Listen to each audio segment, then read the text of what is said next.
사건, 구리뱀 사건을 통하여서 하나님의 기쁜 뜻을 깨닫고 절대로 방황하지 않는 삶을 사시기를 축복합니다. 인생을 살아가면서 우리가 기억해야 될 중요한 명제가 있습니다. 영화 킹스맨에 나오는 그 대사 중에 매너가 사람을 만든다라는 대사가 기억납니다. 매너가 사람을 만든다. 영국 신사가 악당을 혼낼 때 주로 나오는 대사였던 것 같습니다. 그 사람의 인생은 그 사람의 태도에 달려 있습니다. 정신의학자 칼 매닝거 박사는, 제가 안 되는 영어지만 한번 해보겠습니다. Attitude is more important than fact. Attitude, 태도입니다. 태도는 팩트보다 중요하다. 이런 유명한 문장을 남겼습니다. 그렇습니다. 태도는 사실보다 더 중요합니다. 내가 지금 어떤 태도로 나의 인생을 살아가고 있는지 우리는 가장 많이 그리고 가장 깊이 고민해 보아야 할 것입니다. 이스라엘 백성들이, 여러분 지난주에 우리 말씀 기억나실 겁니다. 정탐 보고를 했는데 사람들이 하나님을 원망하고 불평하기 시작하죠. 이러려고 우리를 애굽에서 건져냈느냐, 출애굽시켰느냐 하면서 모세를 죽이려고 하고 아론을 죽이려고 하고 하나님을 원망했어요. 그때 하나님 너무 서운하고 화가 납니다. 어떻게 했어요? 정탐을 40일 했으니 그 정탐한 날에 하루를 1년으로 계산해서 40년을 방황하게 하리라. 좋아요. 여러분, 그러면 이제 이스라엘 백성들은 맨날 손꼽아서 날짜를 세고 있겠죠. 그리고 이제 40년이 됐어요. 얼마나 기대를 하겠어요. 여러분, 혹시 밀레니엄 기억나시나요? 2000년 될 때 왠지 종말이 올 것처럼 생각했던 사람도 있었고, 왠지 새로운 세상이 도래할 것처럼 생각했던 사람들도 있습니다. 어떤 사람들은 비행기가 떨어지니, 컴퓨터가 문제가 생기니, 국가 위험이 오니, 이런 말까지도 있었는데, 여러분 혹시 기억나실지 모르겠는데 별일 있었어요? 없었어요? 네, 특별히 별일 없이 그냥 똑같이 살고 있어요. 이스라엘 백성들이 40년을 두근두근 하면서 이제 곧 여기만 통과하면, 이 땅만 통과하면 이제 가나안이에요. 그리고 이제 기대를 하고 있어요. 자, 40년을 훈련받았으니 이스라엘 백성이 조금 변화하고 성숙했겠죠? 한번 봅시다. 자, 그 땅이 누구 땅이냐면 에돔 족속의 땅입니다. 여러분이 혹시 그 말씀에서 하시면서 아직도 머릿속에 지도가 남아있다면 사해에 약간 오른쪽 아래, 여기 에돔 땅이에요. 에돔 땅인데 그 사이만 싹, 에돔 땅만 싹 지나가면 바로 가나안으로 들어갈 수가 있어요. 그래서 에돔 족속에게 요청을 합니다. 여러분, 에돔이 누구의 후손인 줄 아세요? 에서의 후손이에요. 에서는 누구의 형이에요? 야곱의 형이죠. 이스라엘 백성은 야곱의 후손이에요. 그러면 에돔 족속은 누구의 후손이에요? 에서의 후손이니까 서로 친인척 관계에 있습니다. 우리로 말하면 어느 정도 될까요? 물론 친인척 관계에 있다고 해서 전부 다 친한 건 아니에요. 지금 러시아와 전쟁 중인 나라 어디예요? 우크라이나하고 서로 같은 혈족이에요. 근데 사이가 안 좋잖아요. 우리나라하고 가깝다면 어느 정도 되냐면요, 국가로서는요, 사실 일본이 우리나라랑 DNA가 많이 비슷합니다. 요즘에 DNA가 이제 기술이 좋아져가지고 알 수 있잖아요. 몽골도 상당히 유사하다고 하는데, 우리나라가 병자호란 청나라하고 전쟁을 했지만 사실은요, 청나라의 누르하치가 한국을 공격을 안 하려고 했었어요. 원래는 형님의 나라, 아버지의 나라 이렇게 부르면서 고대로부터 굉장히 거의 형제처럼 지냈던 것들을 기억하고 있었어요. 당시에 청나라는. 근데 이제 우리가 끝까지 명나라를 지지하고 사대하니까 쳐들어와서 병자호란이라는 안타까움을 겪었었죠. 자, 다시 한번 가봅시다. 기대를 해요. 그래도 우리는 같은 조상을 섬기고 두고 있잖아요. 누가 지금 같은 조상이에요? 에서와 야곱의 아버지가 누구예요? 이삭이잖아요. 이삭의 아버지는 누구예요? 아브라함이잖아요.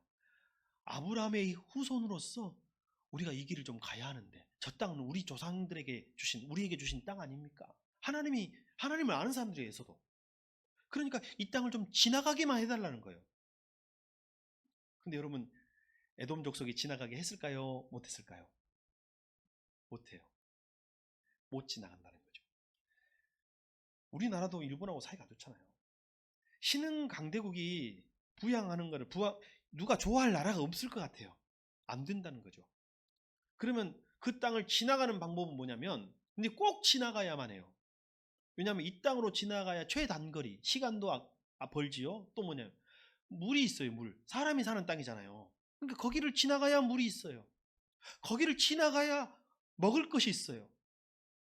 근데 그 땅을 못 지나가게 하면, 만약에 우회해서 오른쪽으로 이렇게 큰 광야를 지나가려고 하면 거기는 물이 없어요.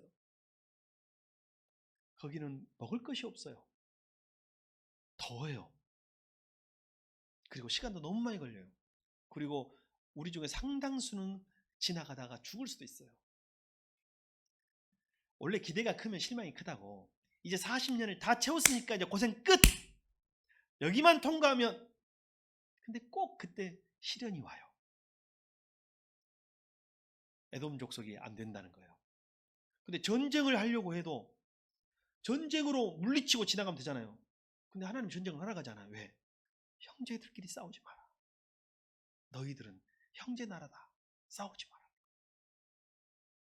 문제는 거기서 시작합니다.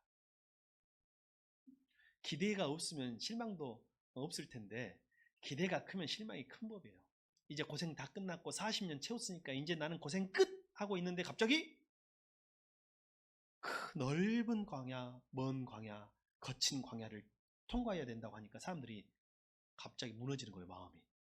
아, 끝났다. 나는 못 참는다. 이제 못 기다린다. 더 이상은 못 기다린다. 40년을 기다렸는데 나는 더 이상 못 기다린다. 그래서 모세와 또 아론을 원망하고 하나님을 원망하고 불평하기 시작합니다. 여러분, 40년 정도 훈련 받았으면 좀 하나님에 대한 믿음이 좀 쌓일만 하지 않아요? 불평 불만이 좀 바뀔만 하지 않아요? 근데 왜 이렇게 안 바뀌냐는 거죠. 그걸 보면서 우리를 봅니다. 우리가 오래 믿었다고 해서 바뀌고 성장하고 그런 건 아닌 것 같다는 생각을 해보는 거예요. 여러분, 오늘 바뀌어야 됩니다. 여러분, 20년 바뀐다고 20년 후에, 10년 후에, 5년 후에 바뀌는 것이 아닙니다. 우리는 오늘 지금 바꿔야 합니다. 근데 아까 사실보다 무엇이 중요하다고 했어요? 애티튜드, 태도가 중요하다고 했어요. 문제는 하나님이 너무 화가 났습니다. 40년 동안 참아주고 기다려주고 만나를 계속 먹여주고 물을 계속 먹여줘. 계속해서 하나님의 마음을 알게 해줘. 너희들이 이제 좀 변화되고 성장하리라 생각했는데 하나도 변화되지 않고 원망하고 불평하니 하나님이 그들에게 마지막 교훈을 주려고 하십니다. 심판하시는 거예요. 경계하십니다. 갑자기 불뱀을 쫙 보내기 시작해요. 근데 여기서 하나 찾아볼 것이 있어요. 5절에 보면 이런 말씀이 나와요. 5절에 보면 이스라엘 백성이 이렇게 원망하거든요. 어찌하여 우리를 이집트 땅에서 데리고 나왔습니까? 이거 똑같아. 이러려고 나랑 결혼했어? 비슷하죠? 이 광야에서 우리를 죽이려고 합니까? 먹을 것도 없습니다. 마실 것도 없습니다. 이 보잘것없는 음식은 이제 진절머리가 납니다. 진저리가 납니다. 이 보잘것없는 음식은. 근데요, 새 번역은요, 번역하는 사람들이 참 애티튜드가 좋았나 봐요. 존댓말로 번역하고 있잖아요. 근데 개역 개정은요, 모세한테 반말로 막말로 막 따집니다. 근데 하나, 저는 이 마음이 너무 마음 아픈 말이 있어요. 우리 성경에는 새 번역에는 보잘것없는 음식이라는 말이 나오거든요. 근데 개역 성경은 하찮은 음식이에요. 혹시 어떤 음식을 말할까요? 만나죠, 만나. 이 만나를 하찮은 음식이라고 비하하고 있어요. 그리고 만나를 주신 분을 매도하고 있어요. 여러분, 만나가 어떤 음식인가요? 이들은 죽어 마땅하고 살아있는 것이 기적인 사람들인데 40년을 은혜를 베풀어 주셨어요. 놀라운 음식이에요. 하늘 양식이라고 할 정도로 놀라운 음식이 만나인데, 이 만나를 이스라엘 백성은 뭐라고 지금 폄훼하고 있어요? 하찮은 음식, 보잘것없는 음식이라고 말하고 있어요. 바로 이게 죄예요, 죄.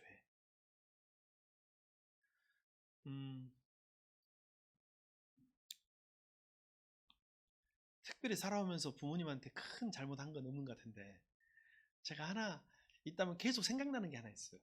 회개도 하고 다 지나간 이야기지만 어머니는 기억을 못 하실 수도 있는데, 제가 청소년 때 어머니에게 했던 한마디가 아직도 그때 내가 왜 그랬을까 회개가 됩니다.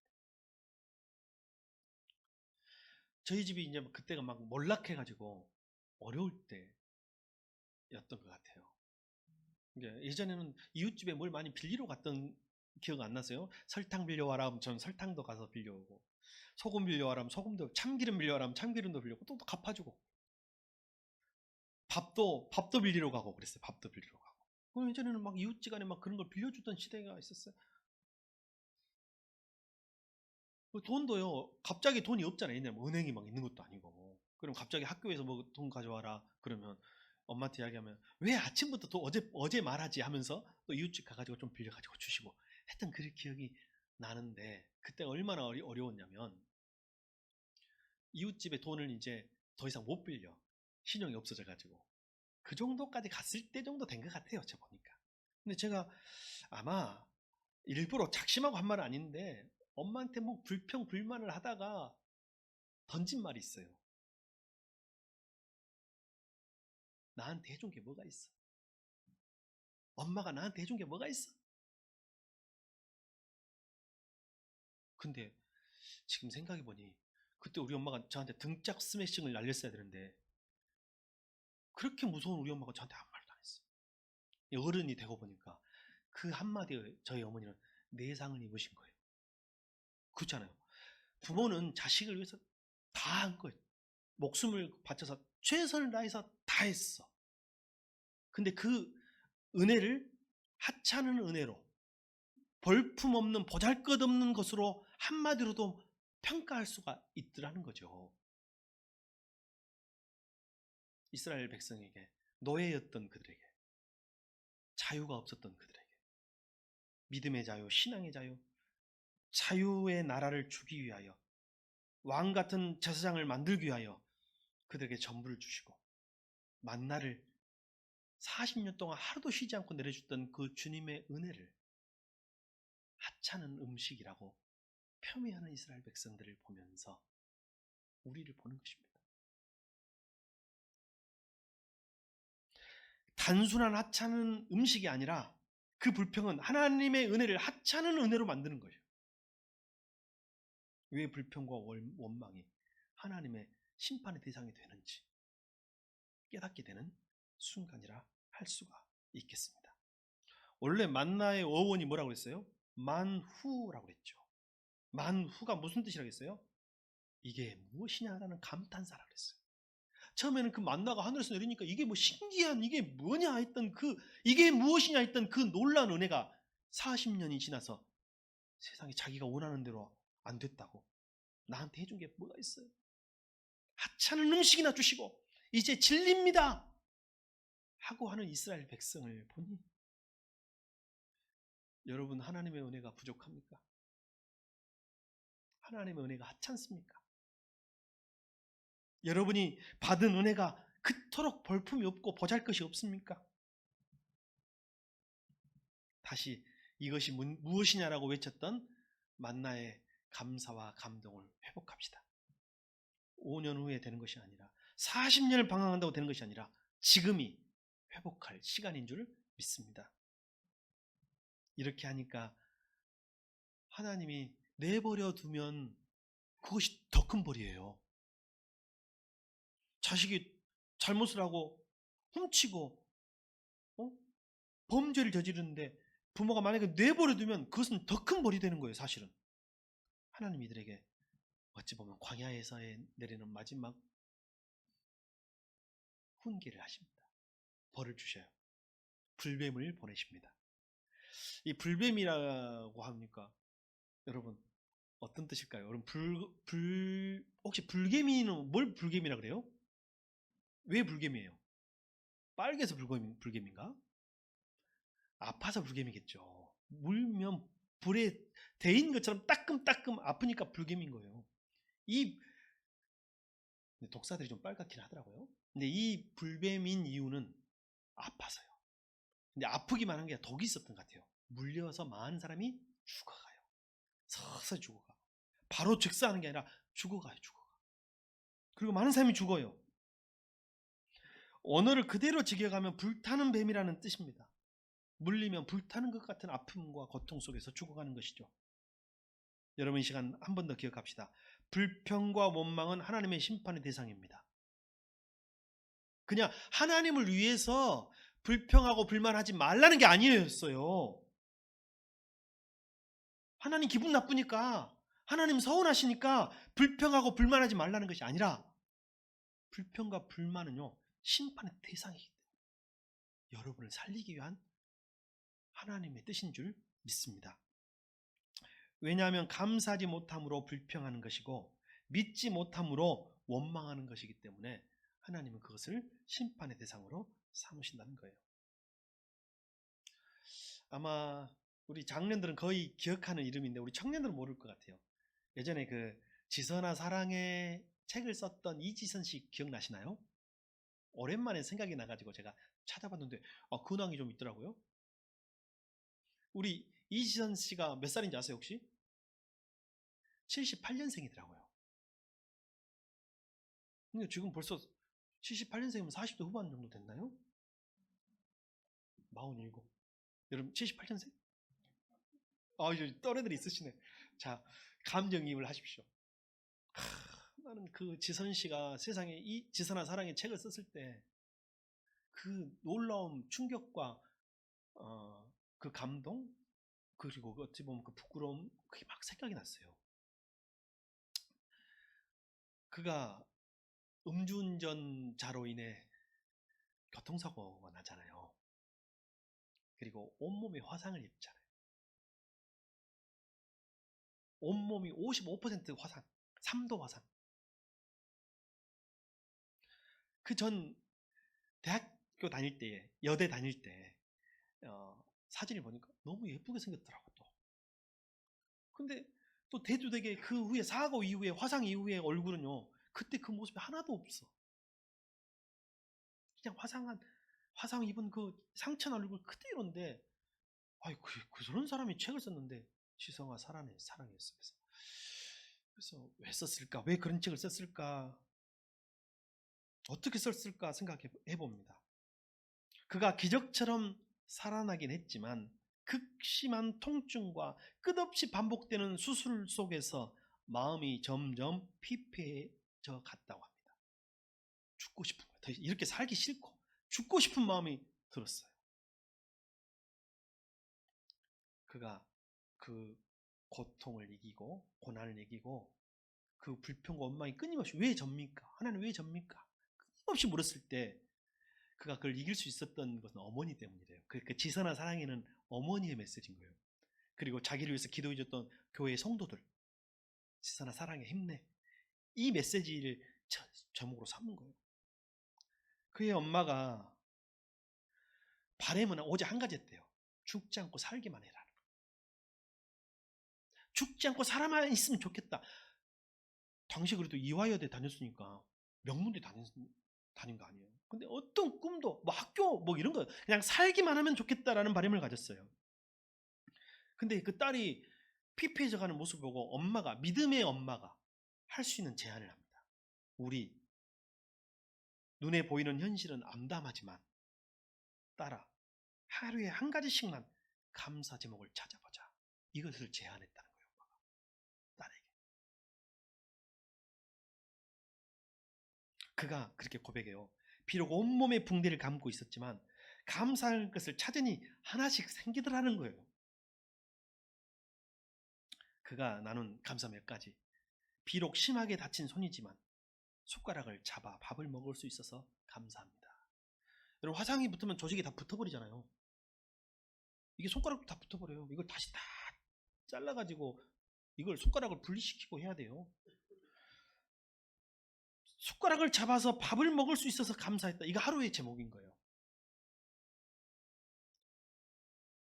내 손으로 단추를 잠글 수 있어서 감사합니다.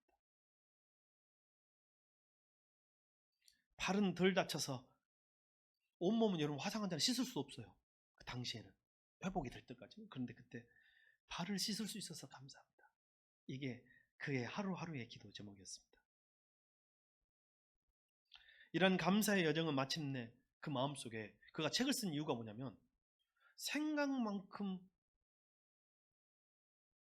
그렇게 힘들지 않고 사라지더라는 것을 말해주고 싶었대요.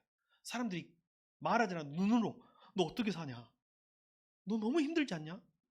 너 그래갖고 어떻게 살아? 막 이런 눈빛으로 막 사람들이 자기를 쳐다보는데 나 생각보다 괜찮아. 나 잘 살 수 있어. 나 잘 살고 있어. 라는 말을 해주고 싶었대. 그래서 글을 썼다는 거죠. 그가 쓴 글이 제법 되더라고요. 저는 지서나 사랑에만 알고 있었는데 꽤 많이 있었습니다. 그가 꿈을 꿉니다. 유아교육학을 공부했었는데 전공을 사회복지학으로 바꿔요. 그리고 유학까지 갑니다. 다시 공부를 계속해서. 대단하죠. 사람만 있으면 했던 그 바람이 이제 뭔가 존재의 의미를 찾게 되는 거죠. 내가 남을 위해 살아야 되겠다. 여러분이 여러분을 위해서만 살면 인생 힘듭니다.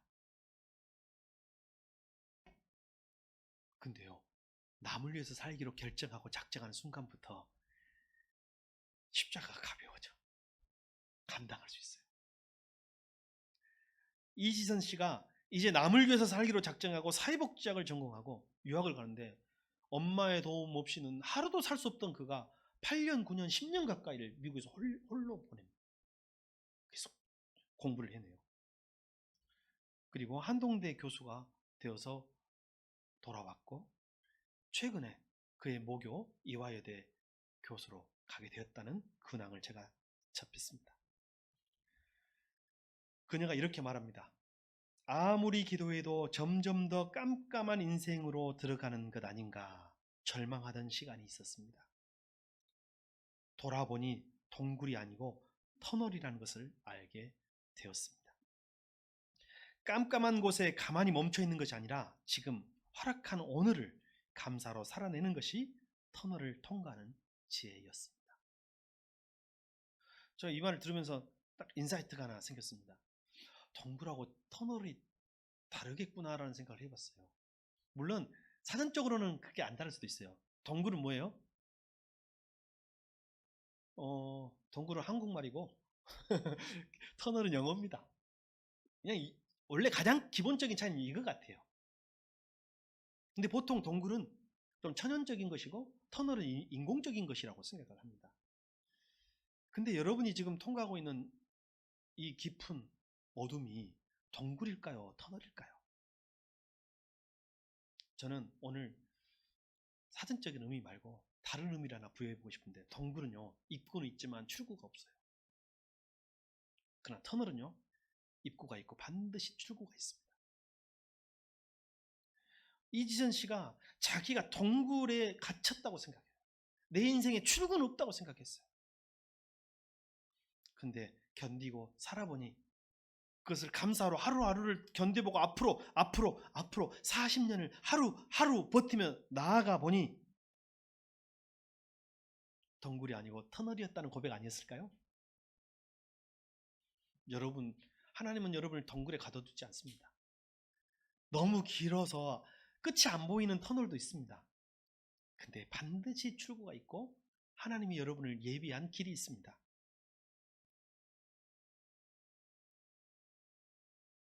우리 옆에 분들하고 우리 터널을 잘 통과합시다. 인사 한번 하십시오. 가족 있으면 더 좋아. 가족 있으면 우리 터널을 잘 통과합시다. 여러분 출구가 있습니다. 터널은 출구가 있어.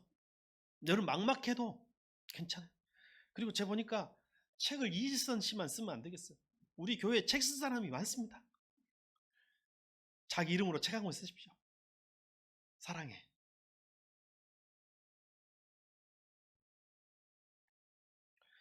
백성들이 괴롭고 죽어가면서 모세에게 와서 하소연합니다. 살려주십시오. 하나님께 기도해 주십시오. 노뱀을 물리쳐 주시라고, 노뱀을 없애 주시라고 기도해 주십시오. 이때만 해도요, 이스라엘 백성들은요 스스로 기도를 못했어. 선지자들만 기도하자. 선지자들만. 이게 모세나 아론 같은 사람이 기도를 하지, 아직도 이스라엘 백성처럼 사는 사람들 많더라고. 기도를 못해. 여러분, 모세가 하나님께 노뱀을 없애 주십시오 라고 기도해요. 전 엄청 은혜를 받았어요. 이 대목에서. 하나님이 노뱀을 없애줬어요? 안 없애줬어요? 안 없애줬어. 노뱀을 없애주세요, 노뱀을 물리쳐주세요 라고 기도했는데 하나님은 노뱀을 안 없애주셨다니까요. 살 길을 주셔.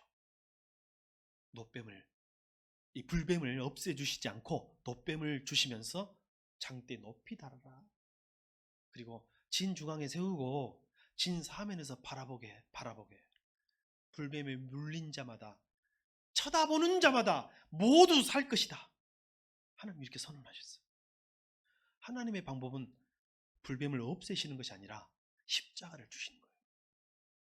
이 노뱀은요, 우리가 바라봐야 할 십자가입니다. 이스라엘 백성들이 노뱀을 없애달라고 기도했으나 하나님은 불뱀을 없애지 않으시고 노뱀을 세워서 바라보는 자다, 쳐다보는 자마다 모두 살게 했다고 했어요. 여러분이 불뱀을 없애달라고 간구하면 하나님은 십자가를 주십니다.